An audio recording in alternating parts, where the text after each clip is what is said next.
Okay, so we're gonna go ahead and work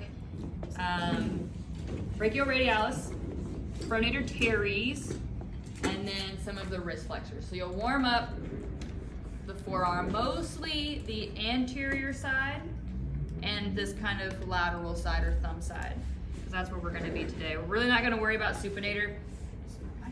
Supinator is hard to get to, it's very deep. And it's kind of hard to do a pin stretch on supinator. You can, but it's usually you're not going to get through those extensors. So warm up with a little bit of effleurage, just get that whole forearm going. Brachioradialis is really easy. It's an elbow flexor, specific to neutral. So as long as their wrist is in neutral and you're doing this action, you're right, okay? It's on thumb side, and it goes all the way up to that supracondylar ridge. So I can grab brachioradialis. When I'm grabbing someone's arm like this on this lateral side, most of what I'm grabbing is that brachioradialis. That's all brachioradialis. So if I was gonna do a pin and stretch, I could do the sliding. I'm gonna get on the belly of that muscle and work up towards the elbow as I'm extending her elbow. If I'm having a hard time hanging on to it, then I can treat it kind of how I treat brachialis and give it a good pinch and pull as I straighten.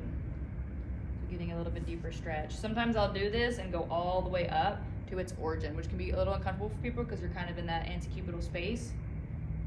But I'll start feeling for the tendon that's attaching to that supracondylar ridge.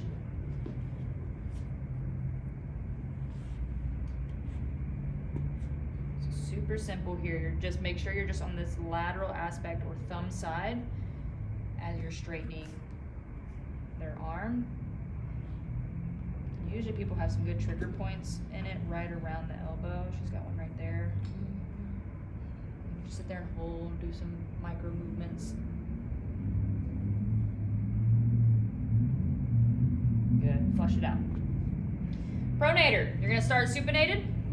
Remember Pronator Teres, medial epicondyle, cutting across, grabbing onto the lateral third of that radius. So I'm just gonna put my thumb right in between those two spaces. That's it. Make sure they start in pronation, and then you're supinating that hand. Then you can work towards the origin, so towards the medial epicondyle. The closer you get to that medial epicondyle, the more sensitive it's gonna be for them. So just keep that in mind. And then you can come back towards the radius.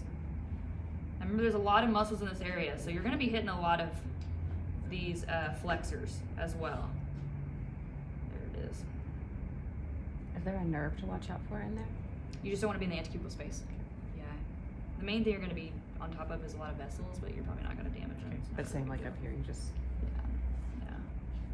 Really, it's just the antecubital space you want to watch out for. And that's how you hit pronator. Super simple. You can usually feel pronator if you do a stroke up. There will be one that usually is right there for her. Pops out a little more than other because it's cutting across this way, whereas the rest of these are coming down the arm. This one's kind of cutting across this way, so you can usually find this one if you're pretty skilled and you have sensitive touch.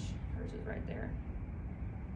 And I can just sit on it and pronate, supinate her wrist if I want to. Okay. And then finally, we'll talk about the flexors, right? So we didn't name any of them, but basically everything in the front side of the forearm are flexors, either of the wrist or the fingers. So how we work this is if I'm gonna start passively, I'm gonna start with the wrist flexed, and I can do this as an effleurage. As I go up the arm, I'm gonna extend the wrist. And I usually also kind of pull on the wrist to traction it, almost as if I'm trying to pull her hand off her body. And then you can turn this active by making them make a fist. Go ahead, curl your wrist as well. So they make a fist and curl, and then as you pin an effleurage, she's gonna pull her knuckles back and then open her hand. Just like that. Good, bring it back, again. So this is more of an active release technique, but it looks a lot like a pin and stretch, right? Reset. And I can work all of the flexors heading towards that medial epicondyle. Good, and relax. And flush it out. And that's it. That's your new stuff for today.